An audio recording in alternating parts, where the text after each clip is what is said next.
Uyu mugoroba mwiza Imana iduhaye kugira ngo tubane mu ijambo ry'Imana, tubane mu kuramya no guhimbaza. Iyo umuntu ageze mu mujyi hariho ibiza bihinduka. When you arrive in town, there are things that change.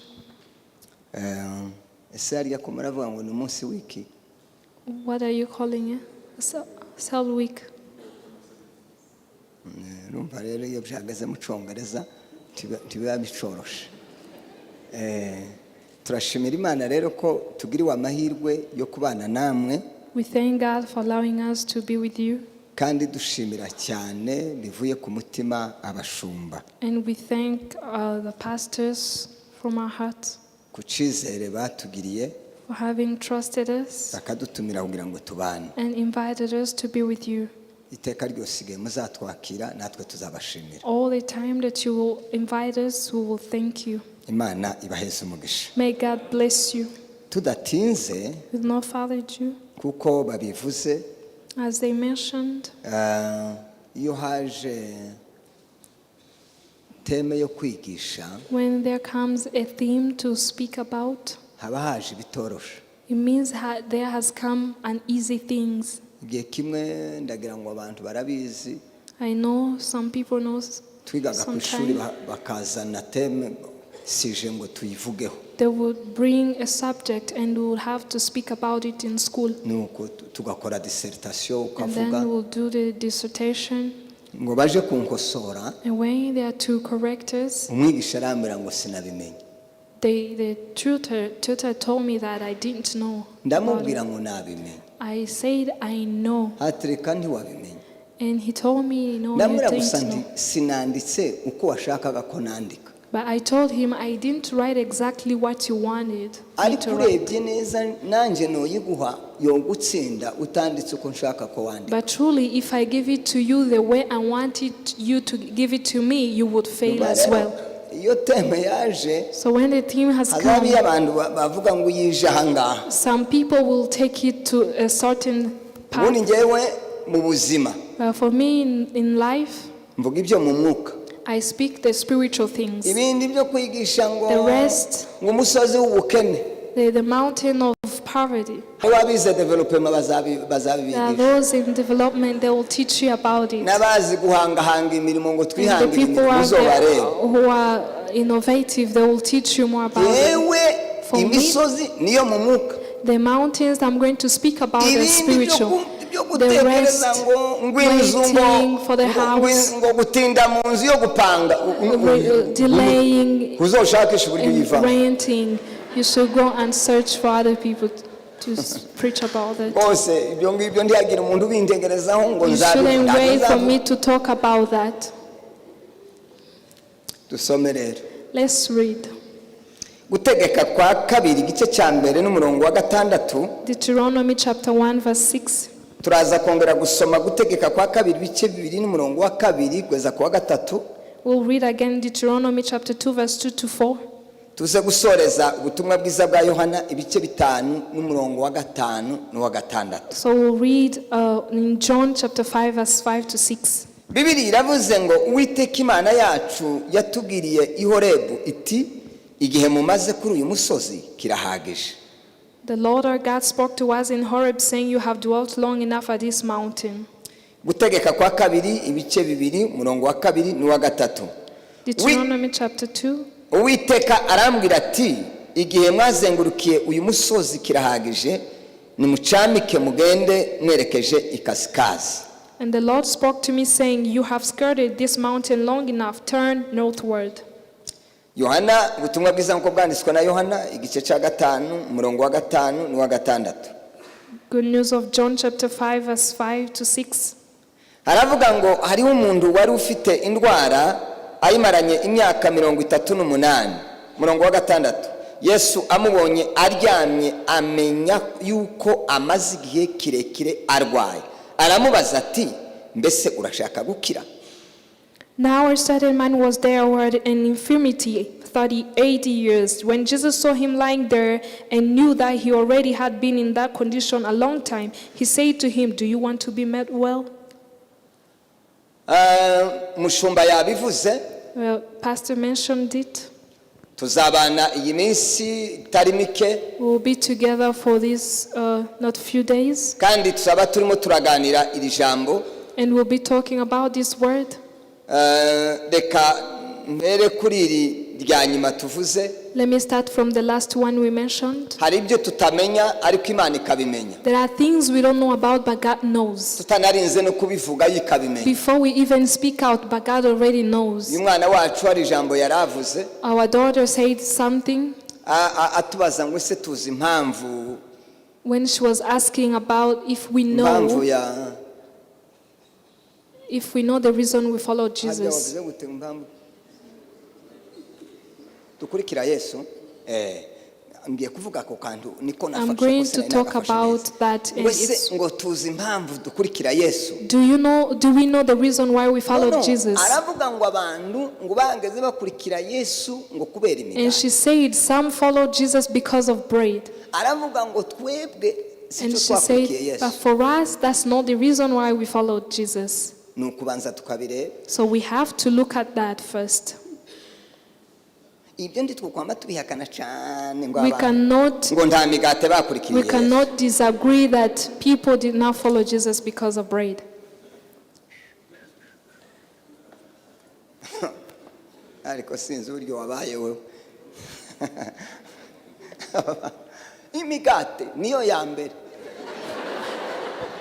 The bread are the first thing we follow Jesus for.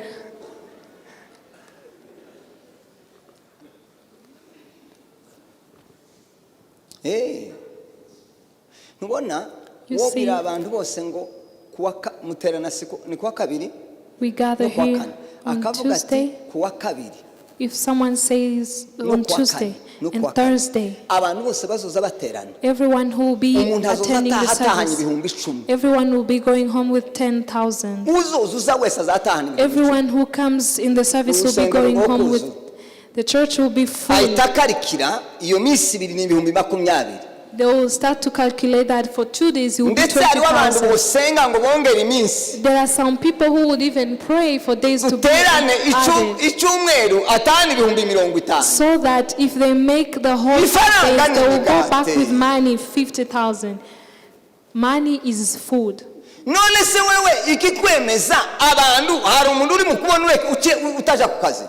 Is there someone who's going to... Is there someone who dodged to work because they think Is there someone who would fail to go to work because it rained? That will be bread that you'll be playing with.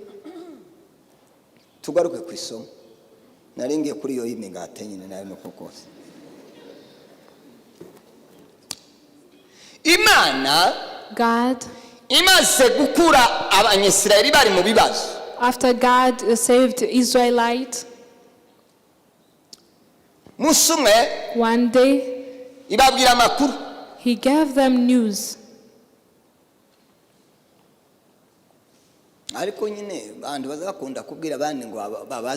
People usually tell people who are sitting together to ask each other. I would have asked you, what mountain have you dwelt on?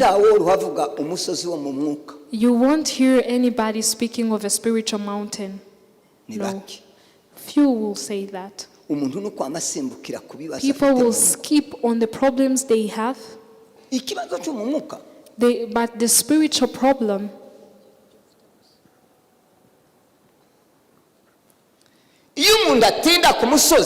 when someone delays on the mountain, there is a reason they have dwelt on the mountain. If someone wants to depart from the mountain, there is a reason they want to depart from the mountain. As there is a reason to dwell on the mountain, same as the reason to depart from it.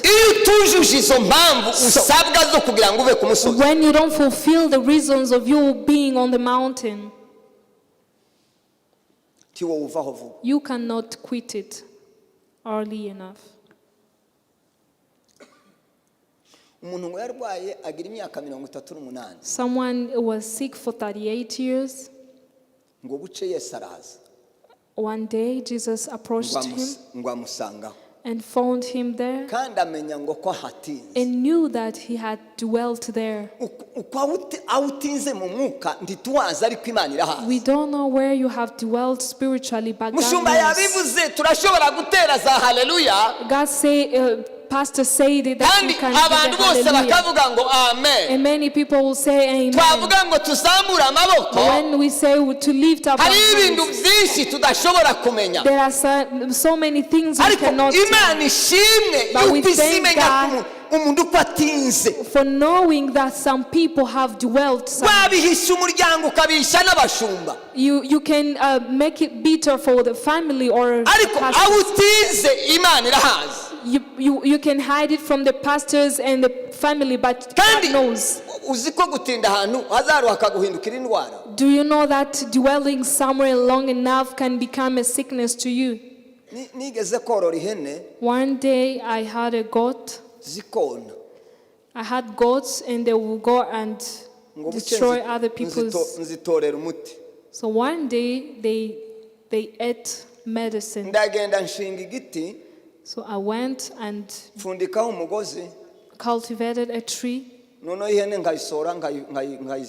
So I would take out the goats and tie them on the tree.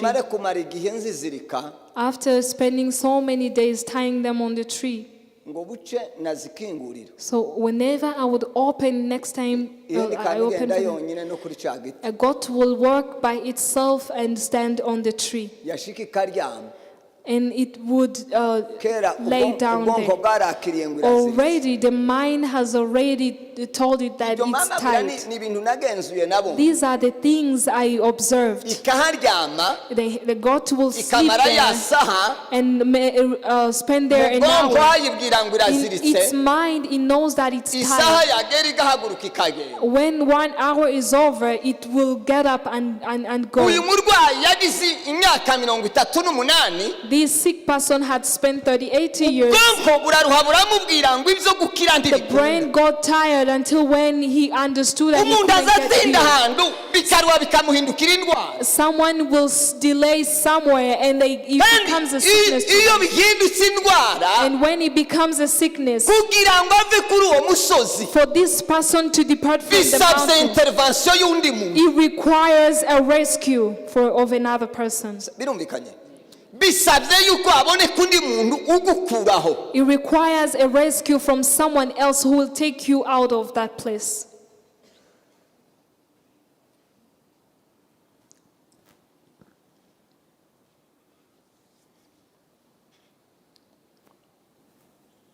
Let me talk about 4 things, sorry. God uses for him to work on time.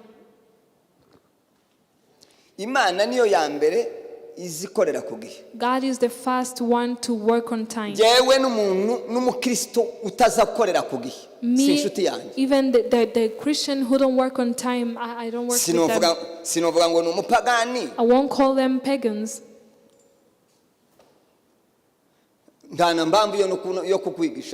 There is no reason for me to teach you about time. I will tell you parts that are found in time. Now you will check yourself at what time you arrive here, because it's also another mountain. If people gather from 8 and you come at 9 when the preacher is about to preach, isn't that a mountain?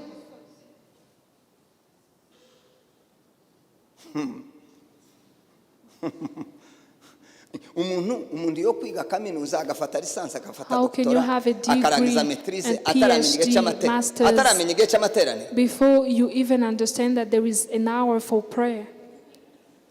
For the service? You write a dissertation and you present it. You defend it and you fail to know the hour for service. kandi ukuntu imvuga ngo abantu batize kuri umusozi baze tubasengere ntibaze. And if I call upon people who have delayed on this mountain to come forward and I pray for them, they will not come. Why? Ni kurya yana babwiye ngo ihe niyo yamenyereye umugozi izigira ngo ndi ziritse. It's like I told you about the God's history. Sinzi ibintu bya pembeni kandi ukugabyo kugwa nabi. I don't run around the bush. Kandi ibyo mvuze no kuri. And the things I'm talking about are true.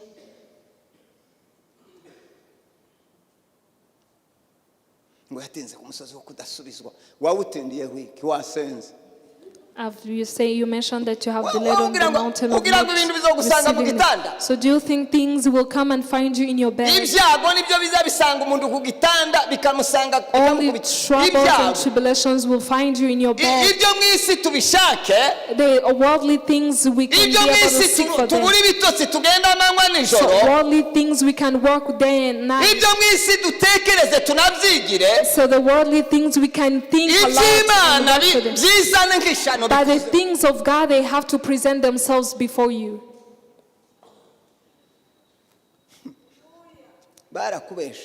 They have lied to you.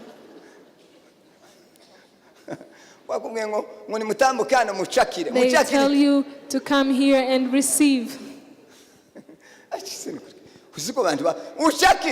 Come and receive.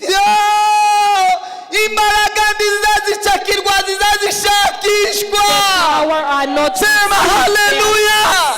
Praise Jesus. The relationship with God is such. If you want to seek for God and have a relationship for God, there are paths that you have to go through. Amen.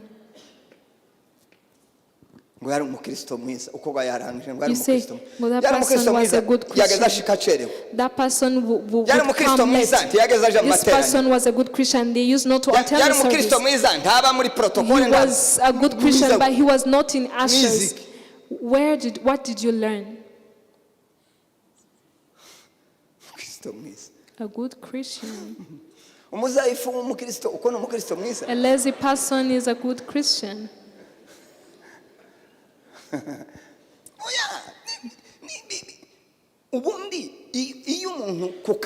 Usually at work, when they say they are going to reward, to give a promotion, do they promote a lazy person? They promote a person because he's a hard worker.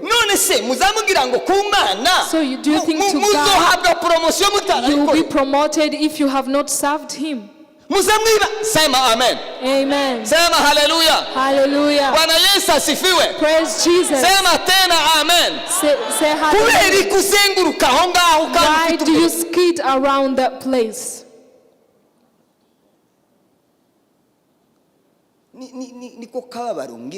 That's the pain I have. We have two things. We share with others some wisdom, the nature, and we have same knowledge. But there is something that we have that you don't have. We have the Holy Spirit. And the Bible says that the Holy Spirit is wise. And there is somewhere the Bible says that the Holy Spirit is God. The Bible says for those who pray to God should pray in spirit, because God is spirit. So if we have what others don't have, which is the Holy Spirit, why don't we have the beyond wisdom, the wisdom of God that will cause people to really why people do not love godly things? We don't have things to attract them. There are mountains we share with them. Amen. 4 things. God works on time. nicyo gituma yanga umuntu utinda ahantu That is why he doesn't like someone who kubera dwells yuko ari imana y'ibihe because he's God of time. yaduhaye ubwenge bwo kumenya ko dutinze ahantu. So he gave us wisdom to know that we have dwelt somewhere. ubu ninde wonigisha gusenga? So who can teach me how to pray? Ninde wonigisha akamaro ko gusabana n'Imana? Who can teach me the benefits of having a relationship with God? imyaka 20 imyaka 20 years and 10 years. turumva uburyo bwo gusabana n'Imana You don't know the how to fellowship with God. Why don't you do it? Why don't you do it? kuki tutabikora? Why don't we do it? urinze ndi uzagufasha? Ninde uzagufasha? Who's going to help you? Hello? Bwana Yesu asifiwe. Praise Jesus. uko dusanga hano hari umuntu okeka ko tutatuja mu ijuru. If someone comes here who they doubt that we are going to heaven, uko kurajayo?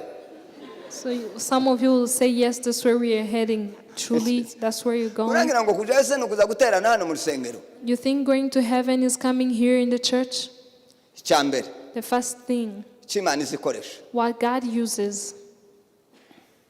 Imana God izikoresha ijambo ryayo uses His word kugira ngo isohoze imigambi yayo, for Him to fulfill His kugira ngo plans. Imana ikorere ku gihe. For God to work on time, izikoresha ijambo ryayo He uses His word. kuko ijambo ry'Imana Because the word of God, niyo Mana it is God itegerezwa gukorera ku gihe. who is supposed to work on time. Reka mbereke dusome ijambo Let ry'Imana. me show you the word of God. Let's read the word of God.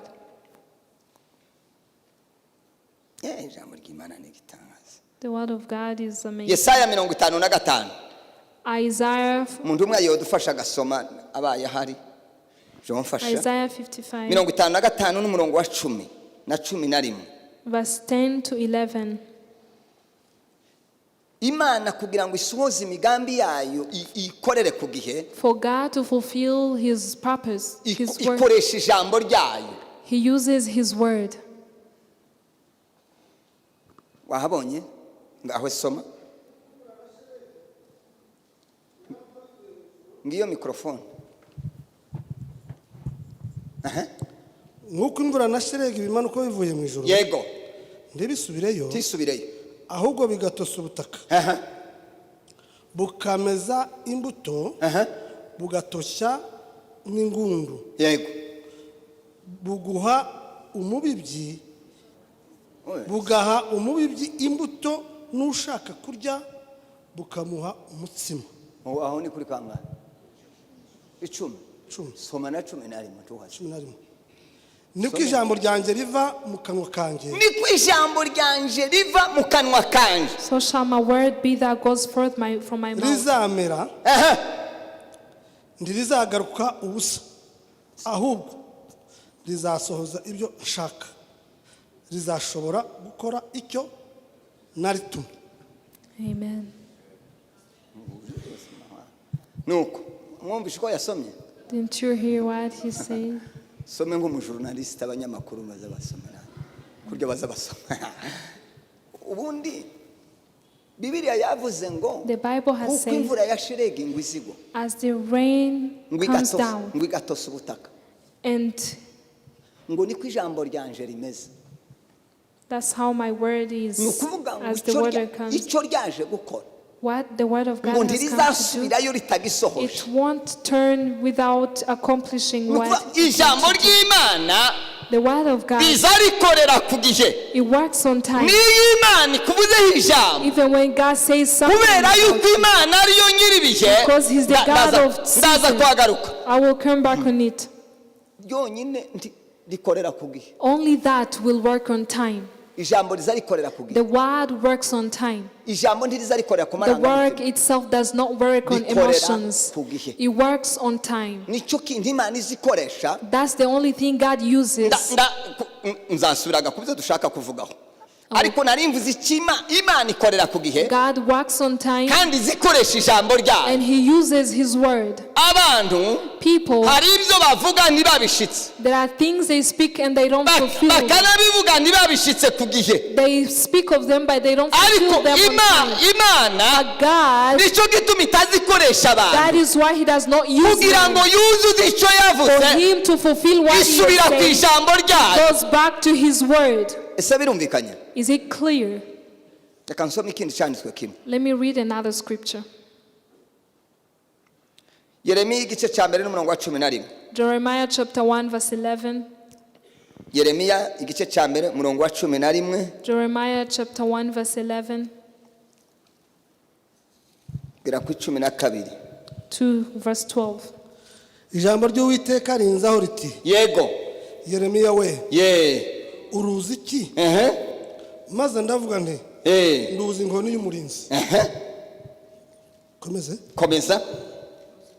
Maze Uwiteka arambwira ati, Nuko. waroye neza kuko ndindi ijambo ryanjye kugira ngo ndisohoze. Gire gute? Ndindi ijambo ryanjye. Imana yabwiye Yeremiya, God spoke to Jeremiah iramubwira ngo ese uri kurabona iki? and asked him, what do you Niko see? wayibona imbere What are yawe? you seeing in Aravuga front ngo of you? ndiko ndabona inkoni He said, y'umurinzi. I'm seeing an almond tree. Imana iramubwira ngo waroye And God neza. said, you have seen it Uko well. niko nza ndinda ijambo And that ryanjye. is how I keep my Ni ku word. ijambo rivuga ngo That is how the word Imana says, kugira ngo ikorere ku gihe, for God to work on ku byo time, yavuze just because he n'ibyo said, yadusezeranije, and what he has ikoresha promised, ijambo ryayo. he uses his word. Niryo rizarishitsa It is ibyo Imana what yavuze. accomplishes what God has set it Bikabishikira to ku gihe. accomplish. And it fulfills it. Sema amen. Amen.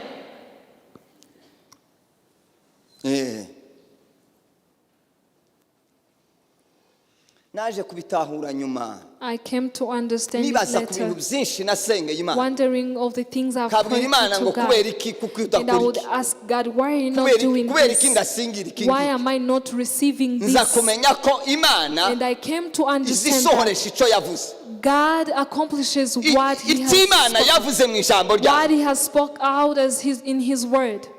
Komandi tuba turi abakire twese. Aren't we Hari umuntu utaba Christians? ufite inzu ntaje mu etaje.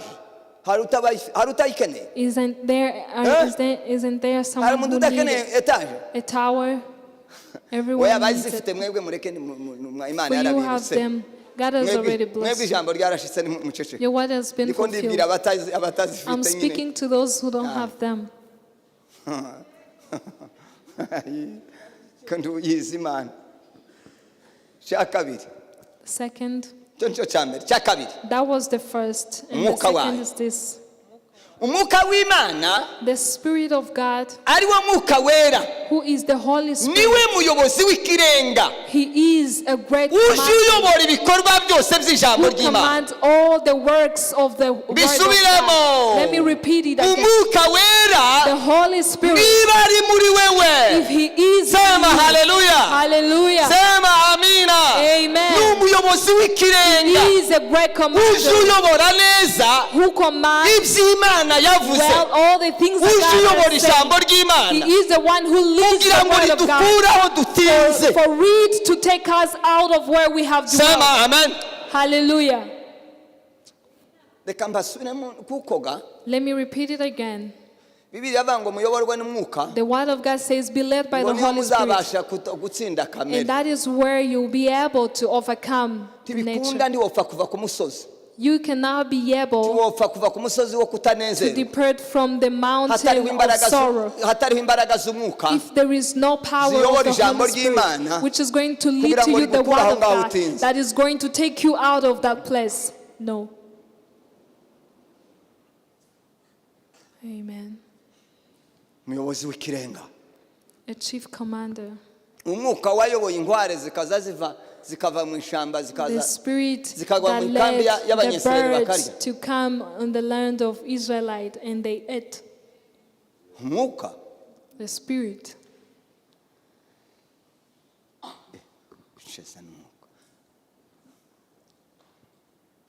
Umwuka. The Spirit. niwe uzugenda ayobora ibintu He is the one who put things kandi in umwuka places. agakorera muri twebwe And He works reka within kurinda abantu us. uzi ngo bazogukore ku Do not mutwe wait for people to come and lay hands on you. nta bazagukura ku musozi They won't make you depart from the mountain. aho kurara mu nzu y'umuntu ufite ibyo kurya Instead atazaneza of sleeping in the house of someone with food, nurara mu nzu nkaburara I ariko would sleep nkayisangamo in the umuntu house. w'ibyishimo I would sleep in the house uzi kugaburirwa without n'umuntu food. w'umushiha uzi umuntu kurya ariko waza ureba nka nyiri rugo ukazibona asa n'urakaye Do you know eating in the house of someone who seems to ariko be angry? umuntu akwiyegereje yaseka akaguha amazi akavuga But ati if someone urugoga nta kintu kirimo ariko turanywa aya welcomes mazi you happily nuko ama and gives you ndaramo water, ngasinzira ndetse You will nkagorora amaguru sleep and slumber. uzi ko tugira abantu b'abakirisitu We have Christians utomenya nimba who don't know agira amenyo if nimba they- atayagira tiyonezerwa baririmbye They cannot be happy when tiyonezerwa bari they sing. basenga They cannot rejoice when they tiyonezerwa baba bavuga pray. ijambo They ry'Imana cannot be rejoicing when they are preaching the word of God. ndaza ako nigite isuku bimeze gute Tell me, what is it?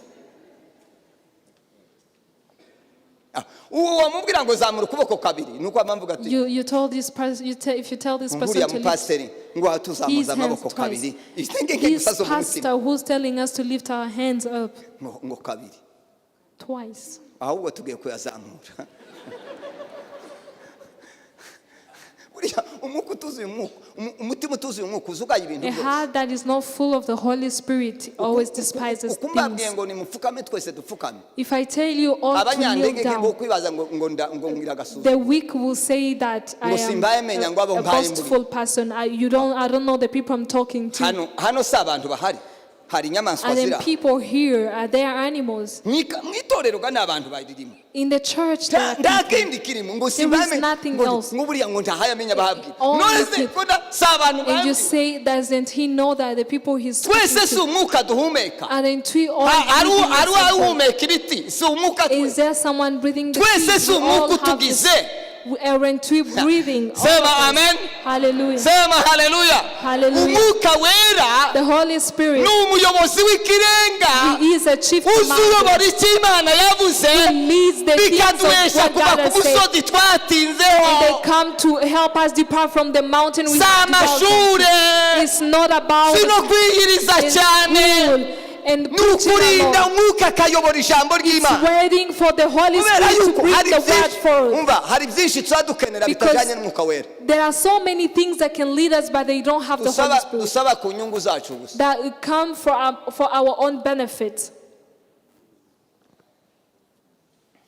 Amen. muzamubona uburyo tuba dushaka ubutunzi bwo mu isi ariko Do twashaka you Yesu see how we seek Uko for nitwoguruka. worldly wealth? If we do the same for Christ, what would happen? ese nka buriya ngo aravuga ngo tuzata akazi Is he saying that we should niko depart from nababwiye the ngo work? muzata akazi Did I tell you to leave your work? muzokagumeho Stay there. numara gushika mu ijuru tugeze mu ijuru Then when Yesu we reach akubwira to ati heaven, nagwaye imyaka 50 yo kuraba I gave you 50 years to live. imyaka 50 irimwo amasaha miliyaride ingana gutya There are so many million of hours in the numara 50 umubwira years. ngo cyageze gituma And tell ntaboneka him amateraniro the reason ngo- why I ngo didn't kari go to akazi- church, kari akazi ko it kumurenge was the job I had that did not allow me to go to shiku yibwira church. uti akazi ko kumurenge kari karamfunze The work from the district had blocked me. uzi ukararaho akazi Do ko you kumurenge sleep uzi there? ukararaho Do you sleep there? aho utahize usenga When you come back home, muzamukina muri mubwira ngo Imana you're playing with. uwababeshe ngo Imana ngo ni nyembabazi Who told you that God is ntiba yarateguye merciful? umuriro He could have not prepared. niba inyembabazi ntiba yarateguye umuriro If he's merciful, he could have not have niba yaravuze prepared ati the fire. pemporte uko muzaza nta ngorane He would have told umuriro you about. narawuzimije He did uriyo not.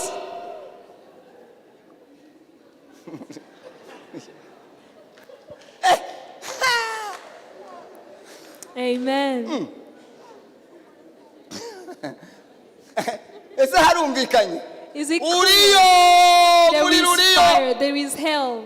iyo ibinyembabazi zuzuye If he is niba yaravuze ngo hari merciful, urubanza God said there is judgment. yaravuze ngo tuzambikwa He amakamba said we will be crowned, kandi amakamba azakorerwa and the crown are ntiwibaze ngo umuntu for. narara mu masengesho ibyumweru The bibiri Bible says if you nawe ndusenge n'umunsi umwe and someone who was tugira n'isaha n'imwe you don't even have an uri hour to kuraja mu pray. ijuru ngo uzambikwe ikamba Where are you going to heaven to be crowned? nindakuwe kwa amaka uziko bakirisitu ukuza turima ngo tuzambikwa amakamba We dance, they will be crowned. kibanese You dance. uko aratega amaboko And ntaza ask bazaya yourself. kuratega uzayambikwa hari iryo wakoreye You are dancing as if you will have the crown. ni nko kuvuga ngo Did abantu you ejo work for it? bakavuga bati kuri beka ejo bazahemba abantu bose It's wamara like saying that ukanezerwa on ntugirayo Bank konte of Kigali they're going to reward. nta mafaranga yawe ariyo You don't have money wamara in the ugaseka bank. ngo ejo bazahemba And you uzahemba say tomorrow they are going to reward people. What are you going to get as your wages? ariko ni gitaka umuntu kavuze yaricaye gusa ngo nishe You see someone has sat down proudly. ukuze turi mu nama Are we in the meeting?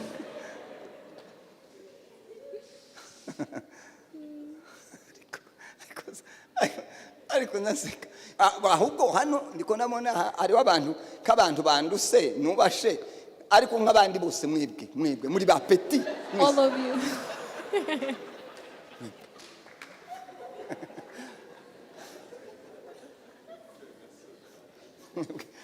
abandi hano hariho n'abandi babyi abandi mwese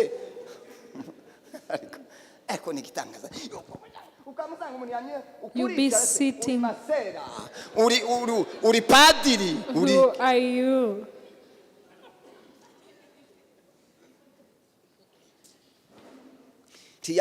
ntiyabaye inkumi ntiyabaye umusore ntiwomenya aho mubariza You don't know where you belong. You're not a lady or a young man. umwana w'umukobwa utajuja mu A by'abandi uri lady kurabona who ni never muzima attends ladies' things. uri aho gusa ku ntebe You are just there sitting. urakora iku What are you uri mu doing? biki What are you doing?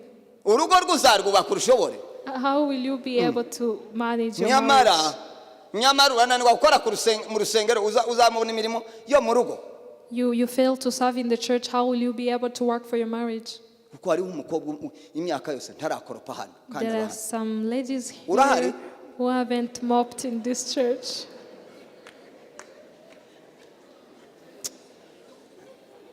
ntaririmba muri shekina They don't sing ntakora in protokole Shekina, they ntari mu don't banyamasengesho do none aricaye ushering. ahangaha ngo karaja mu She's just ijuru here ngo kandi ngo waiting to go bazamwambika to amakamba heaven. She will be crowned y'intege nke ayoyo uzayabona with kamba y'abanyantege nke uzayabona si umuriro umuriro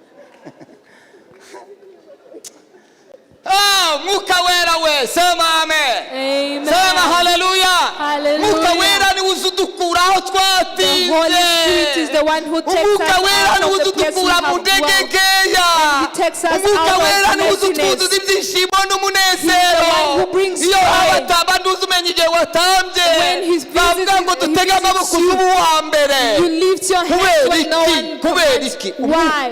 umwuka Because the niwe Holy muyobozi Spirit, He is the chief commander, kandi w'ikirenga and He's a chief iyo commander. wamwemereye You ukemera mu have mutima wawe allowed Him and you let Him Sema come amen. in your heart.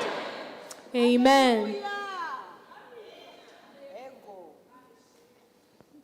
ngo yigiye hanze none se And you kwigira say hanze you started from urakubuza gutambira abroad. imana Will it stop you from dancing for God?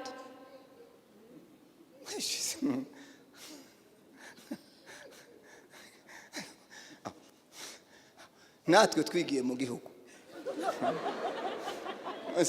wigiye hanze n'uwigiye mu gihugu ko murumva The one banahuye who started from abroad and the one who wo started kwadukana n'iyindi mico from the umuntu atomenya country.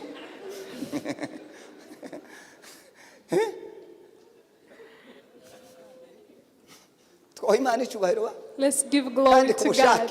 Let's give Bwana glory Yesu to God. asifiwe. Praise Jesus. sema tena amina Amen. Sema haleluya Hallelujah. ongere haleluya Hallelujah. Lift your hands, both hands. azamure muze yazamure.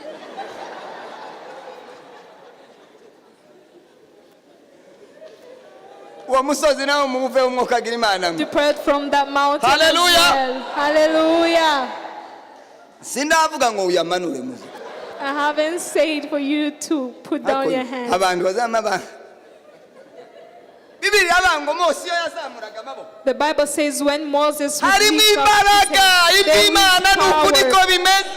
that's how the things of Sema hallelujah. Hallelujah. Kongera hallelujah. Hallelujah. Dusubiremo hallelujah. Hallelujah. Kongera hallelujah. Hallelujah. Ukawera afite imbaraga The Holy Spirit yo has kugukura power kuri uwo musozi utinzeho. to you away from that Umwuka wera ni mountain. usuduhindukiza. The Holy Spirit is Imbaraga the one zacu who turns us. nizoduhindukiza. Your own power can Sema turn you hallelujah. around. Hallelujah. Bwana Yesu asifiwe. Hallelujah. Ride la belegani mea. Amen. Faye menia. Amen. Tolelash. Church. Sema amen. Amen. Kawera ni usuhindukiza. The Holy Spirit is the one who turns you around. Amen. N'umuyobozi. He is a chief commander. Umuyobozi azabwira umuntu ngo A wicahanga. commander tells you where to sit, Akakubwira ngo cahanga. tell you to pass here, Umuyobozi akakubwira ngo icara hari. and the leader tells you to sit there. Keretse igifa icafu ndavuga gute. Umuyobozi yakubwira ngo caha wamara ugashaha. Why would an usher tell you to sit here and you sit Keretse there washaka kurya ibindi bitari. unless you want to Bitari eat? byo mwisi. Washaka kurya ibyo mwijuru. Umuyobozi w'ikirenga akakubwira ngo caha. How can a chief commander tell you to pass here Wamara ugashaha. and then you pass the other side? Umwuka wera yobwi. The Holy Spirit. Amen. Abantu batararizwa n'ijambo People who ry'Imana. have never cried over the word of God, who have never cried over the Holy Spirit, Wakarira ngo ntibamuhaye promotion. but they cry because they were not Wabandi promoted. ugashima ko nakazo gafite. You cannot even thank God for having a job. Wabanza ukabara abandi batagafite. And then you first count the people who are Ubundi jobless. bayiguhera iki? Bayiguhera wagize gute? Why will they give it to you? What have you done to be promoted? Ariko none kitanga. Hari umusirikare nta musirikare wigeze ahabwa ipeta. There are no soldiers who have ever just slept and wake up and be given another rank. It means this soldier must do greater works. They found him to be a hero. His humble and obedience. He follows the instructions. We find he loves, he has patriotism. And then they add another rank. For you are sleeping and you want to be ranked. So they reward you for being lazy and sleep.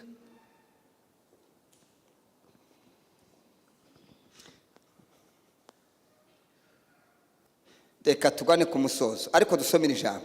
Abaroma Romans ibice 8 n'umurongo wa 17. Chapter 8 verse 7. 8:17.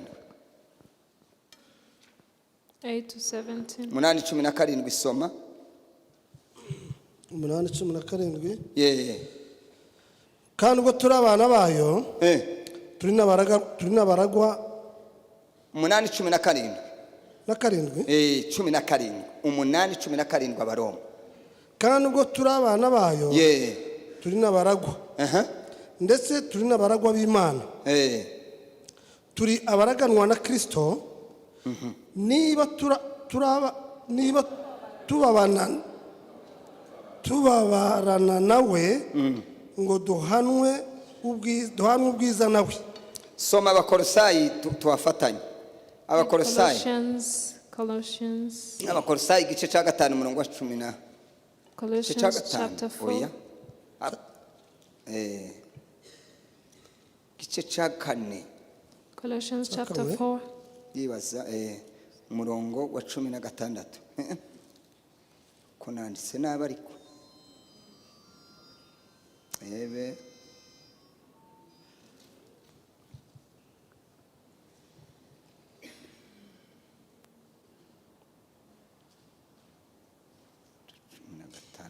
Samahani. Soma 3:17 16. Colossians chapter 3 verse 16.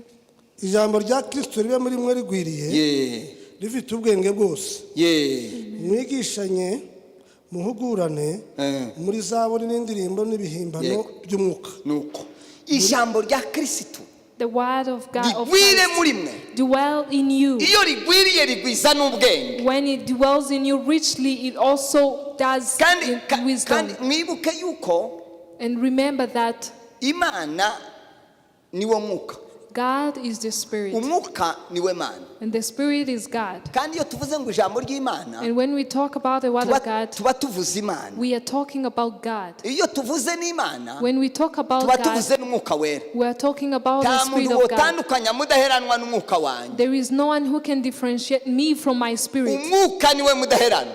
So the Spirit is me, Mudaheranwa niwe mwuka. and Mudaheranwa is the Spirit as well. Dutinda ahantu So we dwell somewhere. dufite ibidutindije. When we have things that have caused us to dwell, Dutinda ahantu we delay somewhere. tudafite uduha icyerekezo. When we don't have the direction, Dutinda ahantu we dwell somewhere. tutarabona udukangura. Before we see someone who can Dutinda awaken ahantu us, we remain. iyo tutarabona umuntu ukubwira ngo watinze aha. When you haven't seen someone who will tell you have dwelt Nicyo long gituma enough. Imana That is why niyo God, yonyine yabwiye abanyesiraheli. He is the only one who spoke to people of irambwira ngo Israel igihe mumaze and musenguruka told hano them the time you have spent skirting here. tuzoza kuvugana impamvu zatumye batinda ku musozi. We cannot mention the things that caused them to be skirting around the mountain. Niturangiza uzamenya nawe ikigutinja aho ngaho. Now we will speak about them, and you get to find out why you have skirted Tugana ku there. musozo rero Going narimbuze to the ibintu bibiri conclusion, I talked about two things. biza bisohoza icyo Imana yavuze ikagisohoreza The ku two things that fulfills what God has said. Imana ndizi ikunda ko umuntu atinda ahantu. God does not let you, does not Imana like when you delay somewhere. ikunda ko dutera intambwe. God wants us to work in progress. Bibiri iravuga ngo tuva mu bwiza tuja mu The bubi. Bible says that we work from glory to glory. Ntiwohora mu bwiza bumwe gusa You oya. cannot remain in one glory. Imana ishaka ko tuva mu bwiza tuja We mu have bubi. to go from glory to the super Ishaka ko glory. tuva mu mbaraga tuja mu zindi. It's from strength to better Ishaka strength. ko tuva mu byishimo tukinjira mu From bindi. joy to super joy. Nicyo gituma rero That is ikoresha ijambo why ryayo. He uses His own word. Rya jambo rero yavuze And that word he used, umwuka wera akarishiyobora. the word he speaks, then the Holy Spirit leads it. Wa mwuka wera rero yariyoboye When the Holy Spirit leads it, nicyo gihe umuntu azakanguka. that is when a person feels awakened. Agakanguka akamenya ko yatinze ahantu. And then they wake up and Ejo realize that they tuzakomereza ku have bindi dwelt bibiri. somewhere. Tomorrow we'll continue with the two remaining Tuzakomereza ku gihe. parts. We'll continue talking about time. Tugere no ku muntu. And we'll also talk about a man. Ibintu bine ni ijambo ryayo, 4 things: umwuka wera, the Word, the Holy Spirit, izikoresha n'igihe how He uses kugira time ngo gisohoze ibyo yavuze to fulfill what He has said, n'umuntu. and a man. Tuzakomeza mu ijambo So we'll ry'Imana. continue Imana tomorrow. ibafashe, May God help you, umwuka w'Imana basange. that the Holy Spirit will find you. Tekereza nawe ubwawe wenyine. Think, even you yourself, Ni hehe utinze? where have you dwelt? Ni ibiki utinzemo? What are the Ni things you ibiki have bikubuza dwelt in? kunezererwa Imana? What are the things that stop you from Ni rejoicing ibiki in the bikubuza Lord? gusabana n'Imana? What are the things that block you from Udasabanye fellowship n'Imana with ndiwo God? kumva n'ijwi ry'Imana. If you can't fellowship with God, you Udasabana cannot n'Imana even ndiwo hear menya His word. n'icyo Imana If you yavuze. don't fellowship with God, you cannot know what He has said. Udasabana n'Imana ndiwo menya If you don't n'ubushake bw'Imana. fellowship with God, you cannot know His will. Ni ukuvuga rero It means tugomba kubitahura we have to get the revelation of that. gusobanukirwa. We have to get to Kandi know buriya and nta muntu understand. utiyizi. And there is no one, Abantu gusa baza barinda ngo babashamburiye, people will tell you, ni nko kuvuga umuntu ibintu byiwe. it's like saying other people's secrets. Umuntu akavuga ngo se ngo mushumba ngo uzumbona gute? And you ask the pastor, how do you see me? Nza nkubona gute? Wewe uzawibona gute? How do I see you? How do you see yourself? That's what I would ask you. Uku wenda nduzi ko mu rusengero utazunezerwa. Don't you know that you don't feel joyful in the church? Kandi kubura umunezero And lacking joy, ni ukubura Imana. it's lacking God. Kubura umunezero ni uko buriya bariya abantu bose uzubona biyica. These people who commit suicide, that's what they like. There are people who Nose don't ubona have joy. umwana w'umuhungu You see a young man akiyahura ngo umukobwa yamwanze. commit suicide just because a lady umuhungu akiyahura ngo umukobwa yamwanze. chucked him, or a lady does the same. Amapepo. Demons. Amapepo. Those are demons. Kandi ko birabungu ntaho. And it's happening a Twebwe lot. bakera n'aba babyeyi bakera. Hari umuhungu wigeze yiyahura ngo umukobwa yamwanze. Did it ever happen that a man commits suicide?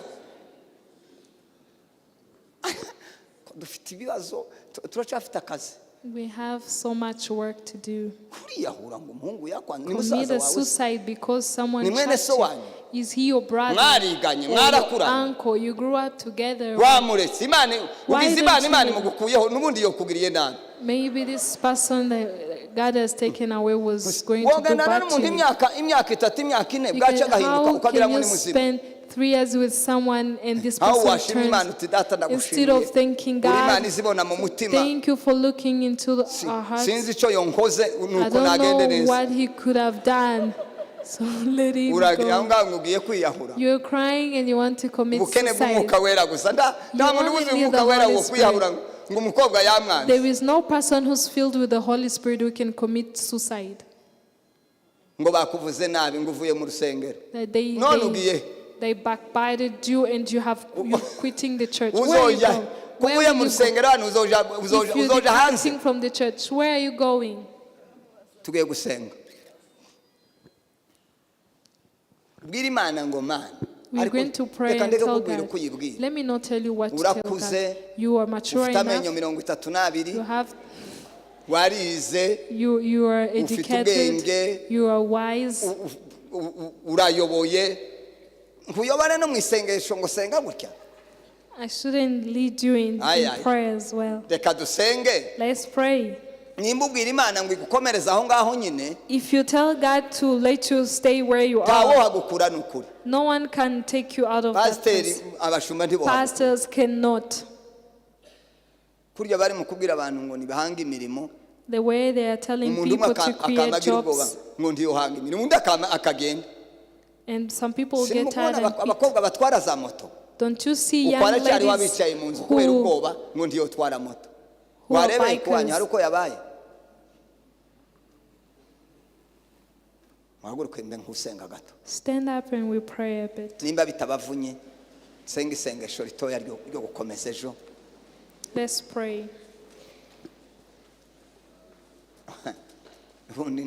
Ubundi ndidutaha twicaye. Data mu izina rya Yesu Kristo. Father, in the name of Jesus, ndagushimiye uyu mugoroba w'uyu munsi wa none. I thank you for this evening. Ijambo ry'Imana riravuga ngo turi umurima w'Imana. Your word says, the word of God says that we're the land. Nanjye nazanye imbuto yo kubiba mu murima. I've also brought a seed to Abo plant. bantu bose ni umurima w'Imana. All these people are the land of God. Ndabibye ijambo ry'Imana. I'm planting the word of God kugira ngo umuntu wese arebe aho atinze. so that everyone will see where they have Ijambo to ryawe rigira imbaraga. May your word that is powerful rizasohoza icyo ryaje gukora. come to fulfill what you have said. Maze umwuka wera umuyobozi w'ikirenga. The Holy Spirit is a chief of Hallelujah, hallelujah, hallelujah. Hallelujah, hallelujah. Brili dabela, ankrili degani dela. Hallelujah. Mwuka wera we. Holy Spirit, Gera mu mitima y'abantu. reach in people's Maze hearts ubayobore. and lead them Kugira ngo bave ku misozi so that batinzeho. they can depart from the mountains. Imisozi y'amarira. The mountains where Imisozi they yo are gucika crying. intege. The mountains where they Imisozi yo are kwiheba. the mountains where Imisozi they yo are hopeless. kutabona ejo ko ari heza. The mountains where they Wa cannot mugome see the satani future. wabaciye intege. Ndasenya izo mbaraga zose. I destroy the Ijambo ryawe powers of ritugireho Jesus. imbaraga. May your word have Ijambo ryawe ritugireho ingaruka. May your word have Ijambo ryawe rihindura May your imitekerereze. word change our Ijambo mindset. ryawe rihindura May imyumvire. your word change our Uyu mindset. mugoroba bugira icyo ukoze And let it ku bugingo bwacu mwami Yesu. upon our lives. Uko turushaho dutera intambwe The more we niko take, turushaho tukwegera. the more we'll be Kandi uko turushaho tukwegera the more we come closer to niko you. turushaho tubona ibyiza byo mu We'll bwami be able bw'Imana. to see the goodness of God. Imbaraga z'umwuka wera zihindura ubuzima bwacu And may you change things upon your kugira ngo lives tubashe kugukorera so neza. that we be able to serve you Ku correctly. bwa Yesu Kristo In dusenze. the name of Jesus we pray. Amen. Amen.